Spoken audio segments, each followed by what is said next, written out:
ভূমিদস্যু মাদক ও সন্ত্রাসীদের দৌরাত্ম্যের অবসান চান সোনারগাঁ সিদ্ধিরগঞ্জ উপজেলার 10টি ইউনিয়নে গঠিত নারায়ণগঞ্জ 3 আসনের বাসিন্দারা। সেই সঙ্গে রাস্তাঘাটের উন্নয়ন ও শিক্ষার প্রসারে স্কুল কলেজ প্রতিষ্ঠার দাবি তাদের। এসব দাবি পূরণের আশ্বাস আর নানা প্রতিশ্রুতি দিয়ে ভোটারদের সমর্থন আদায়ের চেষ্টা করছেন এই আসনের প্রধান দুই প্রতিদ্বন্দ্বী বিএনপির প্রার্থী আজহারুল ইসলাম মান্নান এবং জামায়াতের প্রার্থী ইকবাল হুসাইন ভূঁইয়া। জামিল হাসান শান্ত রিপোর্ট। ভূমিকম্প সহনীয় মোস্ট ডিউরেবল দেশের প্রথম থার্মেক্স রড সালাম স্টিল। সালাম স্টিল বোঝে ডিউরেবিলিটি। সালাম স্টিল মোস্ট ডিউরেবল স্টিল।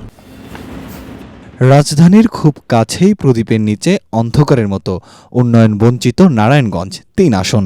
এখানে আধুনিকায়নের ছোঁয়া যেমন লাগেনি তেমনি নেই নাগরিক সুবিধা। নদী দূষণের ফলে এলাকার মানুষ বিশুদ্ধ পানি গ্রহণ করতে পারেন না, সেই সাথে রয়েছে ভূমি দখল আর মাদকের উপদ্রব।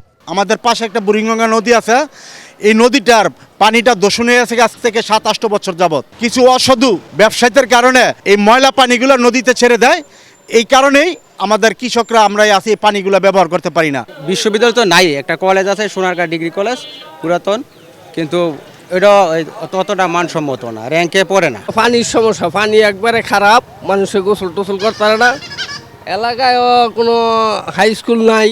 এদিকে বিএনপি প্রার্থী আজহারুল ইসলাম মান্নান বলেন, জনগণের ভোটে নির্বাচিত হলে সন্ত্রাস চাঁদাবাজি মুক্ত একটি উন্নত এলাকা গড়ার পরিকল্পনা রয়েছে তার।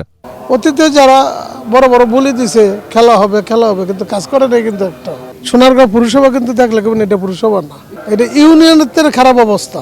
আমার বড় একটা চ্যালেঞ্জ, সেই চ্যালেঞ্জটা হইল আমার মাদক নির্মূল করা, চাঁদাবাজ নির্মূল করা, সন্ত্রাস নির্মূল করা, ভূমিদস্যু নির্মূল করা।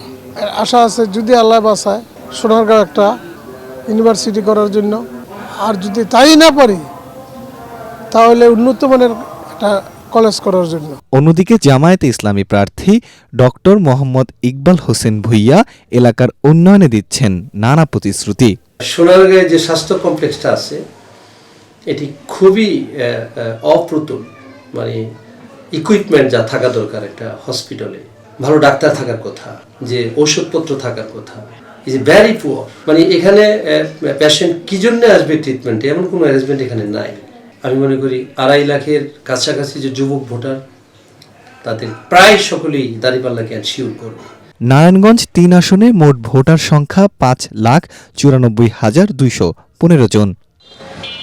জামিল হাসান শান্ত, এটিএন বাংলা, নারায়ণগঞ্জ।